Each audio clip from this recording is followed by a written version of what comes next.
दोस्तों कहानी शुरू होती है और हम कहानी के मेन कैरेक्टर चुन्नू चवन्नी को देखते हैं, जिसे हाल ही में उसकी वाइफ छोड़कर जा चुकी है और वो भी सिंगल है। अब उसकी सोसाइटी के नियम के अनुसार यहाँ पर सिंगल लोग नहीं रह सकते, इसलिए अगले सीन में चुन्नू चवन्नी को कुछ लोग उठाकर एक होटल में ले जाते हैं, जहाँ पर उसे बताया जाता है कि आपके पास सिर्फ 45 दिन है अपना नया पार्टनर चुनने के लिए। दरअसल चुन्नू चवन्नी जिस सोसाइटी में रहता था वहाँ का एक बहुत ही सख्त नियम था कि आप कभी भी सिंगल नहीं रह सकते। वहीं पर चुन्नू चवन्नी की तरह और भी लोग होते हैं जिन्हें या तो उनका पार्टनर छोड़कर जा चुका है या उसकी डेथ हो चुकी है। अब उन्हें यहाँ पर आए हुए सिंगल लोगों में से ही अपने पार्टनर को चुनना होगा, और अगर वो अपने पार्टनर 45 दिनों में नहीं चुन पाते तो उन्हें उनके पसंद के जानवर में ट्रांसफॉर्म कर दिया जाएगा। लेकिन दोस्तों पार्टनर को चुनने के लिए भी एक कंडीशन है कि उन्हें एक ऐसा पार्टनर चुनना होगा जिसके सारे गुण सामने वाले से मिलते जुलते हों, नहीं तो आप उससे शादी नहीं कर सकते। हम देखते हैं कि चुन्नू चवन्नी के पास एक कुत्ता होता है जिसे वो हमेशा अपने साथ रखता था। लेकिन दोस्तों ये कुत्ता दरअसल चुन्नू चवन्नी का भाई होता है, जो कि कुछ साल पहले इस होटल में आया था, लेकिन उसे उसका पार्टनर नहीं मिला, इसलिए उसे एक कुत्ते में बदल दिया गया। इसके बाद चुन्नू चवन्नी से एक फॉर्म पर साइन कराया जाता है और उसे एक रूम दिया जाता है। फिर चुन्नू चवन्नी के रूम में उसकी मैनेजर ढिंचैक पूजा आती है और उसे पूछती है कि अगर वो अपना पार्टनर नहीं ढूंढ पाया तो वो कौन सा जानवर बनना पसंद करेगा, जिस पर चुन्नू चवन्नी कहता है कि वो एक लॉबस्टर यानी कि केकड़ा बनना चाहेगा, क्योंकि उनका जीवन 100 साल से भी ज्यादा का होता है और चुन्नू चवन्नी को समुद्र में रहना भी बहुत पसंद है। इसके बाद ढिंचैक पूजा उसे होटल में रहने के कुछ रूल्स बताती है, जैसे कि उन्हें उन्हीं के हिसाब से ही कपड़े पहनने होंगे और वहां पर सिर्फ वो लड़कियों को ही अप्रोच कर सकते हैं। इसके अलावा जब तक वो अपना पार्टनर नहीं चुन लेता वो कोई भी कपल्स वाला गेम नहीं खेल सकता। और लास्ट और सबसे जरूरी बात, वो इस होटल में हाथ गाड़ी नहीं चला सकता। हाँ, पर होटल की नौकरानियों के साथ मजदूरी कर सकता है, लेकिन यहाँ की नौकरानियां भी काफी चालाक होती हैं। वो सिर्फ मर्दों का सामान सहलाकर ही वहां से चली जाती हैं ताकि हवस से भरा हुआ आदमी अपने पिछवाड़े का पूरा जोर लगाकर अपने पार्टनर को ढूंढने में लग जाए। फिर अगले सीन में हम चुन्नू चवन्नी को लंच करते हुए देखते हैं, जहाँ पर वो दो आदमियों से मिलता है जिनका नाम था जॉनी भैया और बबलू बलगम। ये दोनों भी चुन्नू चवन्नी की तरह ही सिंगल थे और यहाँ पर अपना पार्टनर ढूंढने आए थे। फिर कुछ देर तक फालतू की बकचोदियां करने के बाद वो तीनों काफी अच्छे दोस्त बन जाते हैं। इसके बाद हम देखते हैं कि उस होटल से कुछ लोग भाग भी गए थे क्योंकि उन्हें किसी भी जानवर में कन्वर्ट नहीं होना था, और ये जितने भी लोग यहाँ से भागे थे वो पास के जंगल में ग्रुप बनाकर रह रहे थे और इन्होंने अपने ग्रुप का नाम रखा था अपना हाथ जगन्नाथ। लेकिन उन होटल वालों ने भी एक हंटर्स का ग्रुप बनाकर रखा था जिसमें वहां पर जितने भी सिंगल लोग होते हैं उन्हें भागे हुए लोगों का शिकार करना होता है। फिर एक दिन जब चुन्नू चवन्नी शिकार पर जा रहा होता है, उसी दौरान उसके पास एक लड़की बैठी होती है जो उसे पूछती है कि क्या तुम मेरे पार्टनर बनना चाहोगे, क्योंकि मेरे पास बहुत कम टाइम बचा है। लेकिन चुन्नू चवन्नी को उसकी बंजर गुफा में कोई इंटरेस्ट नहीं था, इसलिए वो उसे मना कर देता है। इस पर वो लड़की कहती है कि अगर मुझे कोई मर्द नहीं मिला तो मैं आत्महत्या कर लूंगी, क्योंकि मुझे किसी भी जानवर में कन्वर्ट नहीं होना। फिर एक दिन स्विमिंग करते हुए जॉनी भैया जेसिका नाम की एक लड़की को अप्रोच करता है जिसके नाक से हमेशा खून निकलता रहता था, लेकिन जॉनी भैया और उसके बीच में कोई सिमिलैरिटी नहीं थी, इसलिए जॉनी भैया भी अपने आप को चोट पहुंचाता है जिससे उसकी नाक से भी खून बहने लगता है। अब ये देखकर जेसिका समझती है कि शायद जॉनी भैया को भी उसी की जैसी बीमारी है और उन दोनों के पार्टनर्स बनने के लिए ये सिमिलैरिटी होना काफी है,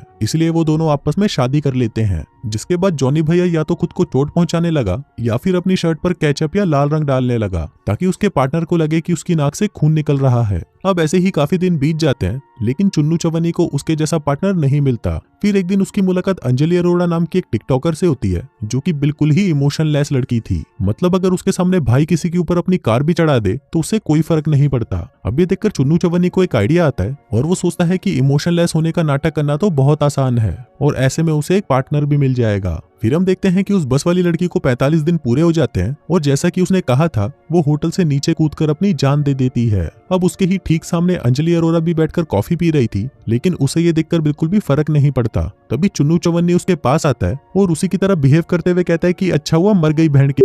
अब ये देखकर अंजलि अरोड़ा को लगने लगता है कि शायद चुन्नू चवन्नी भी उसी की तरह इमोशनलेस है, इसलिए वो उसका टेस्ट लेने के लिए उसके सामने मरने का नाटक करती है, लेकिन चुन्नू चवन्नी उसको देखकर कुछ भी रिएक्ट नहीं करता। अब इससे अंजलि अरोड़ा काफी इंप्रेस हो जाती है, जिसके बाद उन दोनों की भी शादी करा दी जाती है। लेकिन अभी भी अंजलि अरोड़ा को उस पर शक था, इसलिए अगले ही दिन वो उसके कुत्ते मतलब उसके भाई को मार देती है और उसके सामने आकर उसका रिएक्शन दिखती है। अब अपने भाई को मरा हुआ देखकर चुन्नू चवन्नी रो देता है, जिससे अंजलि अरोड़ा को पता चल जाता है कि इस चूतिए ने उससे झूठ बोलकर शादी की है। इसके बाद वो चुन्नू चवन्नी को पकड़कर उसे होटल वालों से शिकायत करने ले जाती है, लेकिन रास्ते में चुन्नू चवन्नी एक मेड की मदद से उसे मारकर बेहोश कर देता है और फिर उसे ट्रांसफॉर्मेशन रूम में ले जाकर एक जानवर बना देता है। इसके बाद वो उस होटल से भाग जाता है और जंगल में जाकर अपना हाथ जगन्नाथ ग्रुप से मिलता है, जिसकी लीडर होती है जालिम जहरीली, जिसके बाद चुन्नू चवन्नी भी उन्हें ज्वाइन कर लेता है। फिर हम देखते हैं कि इस ग्रुप के कुछ नियम होते हैं, जैसे कि इस ग्रुप के लोग आपस में कैसा भी प्यार या मजदूरी नहीं कर सकते, और अगर ऐसा करता हुआ कोई भी पकड़ा गया तो मर्दों का तो हथियार काट दिया जाएगा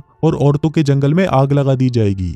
दरअसल जालिम जहरीली को प्यार से बहुत नफरत थी और उसे लगता था कि प्यार सिर्फ दिखावा है। इसके अलावा अगर लड़ाई में आपका कोई भी साथी घायल हो जाता है तो उस बेड़ी वाले को वहीं पर मरने के लिए छोड़ दो, क्योंकि यहाँ पर अपनी जान बचाना ज्यादा इंपॉर्टेंट है। फिर जालिम जहरीली चुन्नू चवन्नी से कहती है कि अगर तुम्हें हमारे ग्रुप में रहना है तो तुम्हें हमारे सभी रूल्स फॉलो करने होंगे, जिस पर चुन्नू चवन्नी भी राजी हो जाता है। फिर यहाँ पर हमें यह भी पता चलता है कि होटल में जिस मेड ने चुन्नू चवन्नी की मदद की थी वो भी इस ग्रुप से मिली हुई थी। दरअसल वो अपने पति से परेशान होकर उसे छोड़ना चाहती थी, लेकिन फिर वो सिंगल हो जाती और उसे भी अपने लिए एक पार्टनर चुनना पड़ता। इसलिए वो रोज अपने पति को चूतिया बनाकर यहाँ पर आती थी और जालिम जहरीली को होटल की सारी जानकारी देती थी। इसके बाद हम चुन्नू चवन्नी को देखते हैं, जिसकी मुलाकात उस ग्रुप की एक लड़की शालू शिलाजीत से होती है और उसे पता चलता है कि उसकी भी दूर की नजर कमजोर है और ये चीज दोनों में कॉमन थी। इसलिए ये जानने के बाद चुन्नू चवन्नी उसके पीछे एक पागल कुत्ते की तरह पड़ जाता है। इसके बाद हम देखते हैं कि इस ग्रुप के मेंबर्स हफ्ते में एक बार फॉर्मल कपड़े पहनकर हस्बैंड वाइफ बनकर सिटी जाते थे और अपनी जरूरत का सामान खरीदते थे। लेकिन एक दिन एक पुलिस वाले को चुन्नू चवन्नी पर शक हो जाता है और वो उसे उसका मैरिज सर्टिफिकेट दिखाने को कहता है। लेकिन तभी वहां पर शालू शिलाजीत आ जाती है और उस पुलिस वाले को कहती है कि मैं इसकी वाइफ हूँ।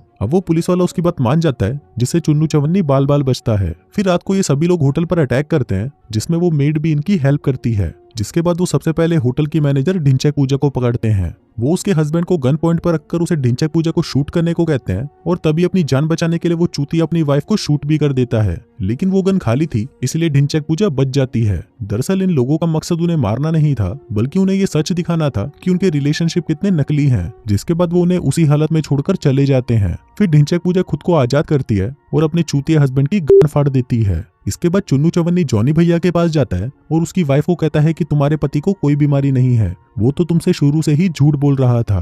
अब उसकी ये बात सुनकर उसकी पत्नी बहुत अपसेट हो जाती है और उसे रिश्ता तोड़ देती है। इसके बाद वो सभी अपने ग्रुप में वापस आ जाते हैं और उसी रात वो मेड भी उनके ग्रुप में शामिल हो जाती है। अब जैसे जैसे टाइम बीतता है वैसे वैसे चुन्नू चवन्नी और शालू शिलाजीत एक दूसरे के करीब आते जाते हैं और उनका ये रिश्ता प्यार में बदल जाता है। वो दोनों आपस में साइन लैंग्वेज में बात करते हैं ताकि ग्रुप के बाकी लोगों को उन पर शक ना हो। इसके अलावा वो बीच बीच में जंगल के अंदर जाकर झाड़ियों के पीछे छुपकर मजदूरी भी करते हैं। अब वो दोनों यहाँ से भागने के बारे में सोच रहे होते हैं, लेकिन एक दिन अचानक जालिम जहरीली को उनके रिलेशनशिप के बारे में पता चल जाता है, क्योंकि शालू शिलाजीत अपनी मजदूरी का स्कोर अपनी एक डायरी में लिखा करती थी और किस्मत से वो डायरी जालिम जहरीली के हाथ लग जाती है। अब ये देखकर उसे बहुत गुस्सा आता है, मगर वो इसके बारे में उन्हें कुछ नहीं कहती।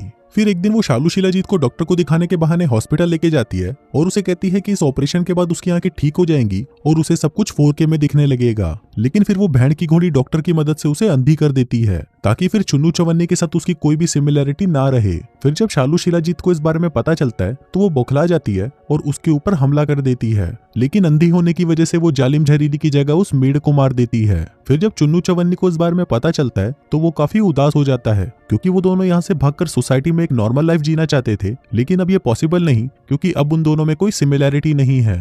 फिर गुस्से में चुन्नू चवन्नी उसे कहता है कि मैं इस जालिम जहरीली को मार डालूंगा, जिसके बाद वो मौका देखकर जालिम जहरीली को दबोच लेता है और उसे बेहोश करके अच्छे से बांधकर एक कब्र में फेंक देता है, जिसके बाद वहां पर कुछ जंगली कुत्ते आकर उसे खा जाते हैं। इसके बाद चुन्नू चवन्नी शालू शिलाजीत के पास आता है और उसे वहां से भगा ले जाता है। वो दोनों एक रेस्टोरेंट में जाते हैं जहाँ पर चुन्नू चवन्नी एक चाकू मंगवाता है, क्योंकि उसे भी अंधा होना था ताकि उन दोनों के बीच में फिर से सिमिलैरिटी आ जाए। फिर वो बाथरूम में जाकर अपनी आंखों में चाकू मारकर अंधा होने की कोशिश करता है, लेकिन उसकी गांड फट रही थी और वो ऐसा नहीं कर पाता। वहीं हम शालू शिलाजीत को देखते हैं जो कि चुन्नू चवन्नी के इंतजार में बैठी हुई थी और यहीं पर ये कहानी खत्म हो जाती है। दोस्तों ये एक चूतिया कहानी है जिसमें एंड में हमें कुछ बताया ही नहीं कि बहन चुन्नू चवन्नी ने अपने आप को अंधा भी किया या नहीं। अब मैं गालियां देकर इस फिल्म को यहीं बंद करने वाला था, लेकिन इसमें बहन खुद मार्वल की फिल्मों की तरह एक पोस्ट क्रेडिट सीन था जिसको मैंने देखा तो उसमें सिर्फ एक समुद्र दिखाया जाता है। फिर जब मैंने अपनी तेज बुद्धि का इस्तेमाल किया तो मुझे पता चला कि चुन्नू चवन्नी आखिर में अपने आप को अंधा नहीं कर पाया, जिसके बाद वहां पर वो होटल वाले आए और उसे उठाकर अपने साथ ले गए। अब क्योंकि उसके 45 दिन भी पूरे हो चुके थे तो उन्होंने उस चूते को केकड़ा बनाकर समुद्र में फेंक दिया।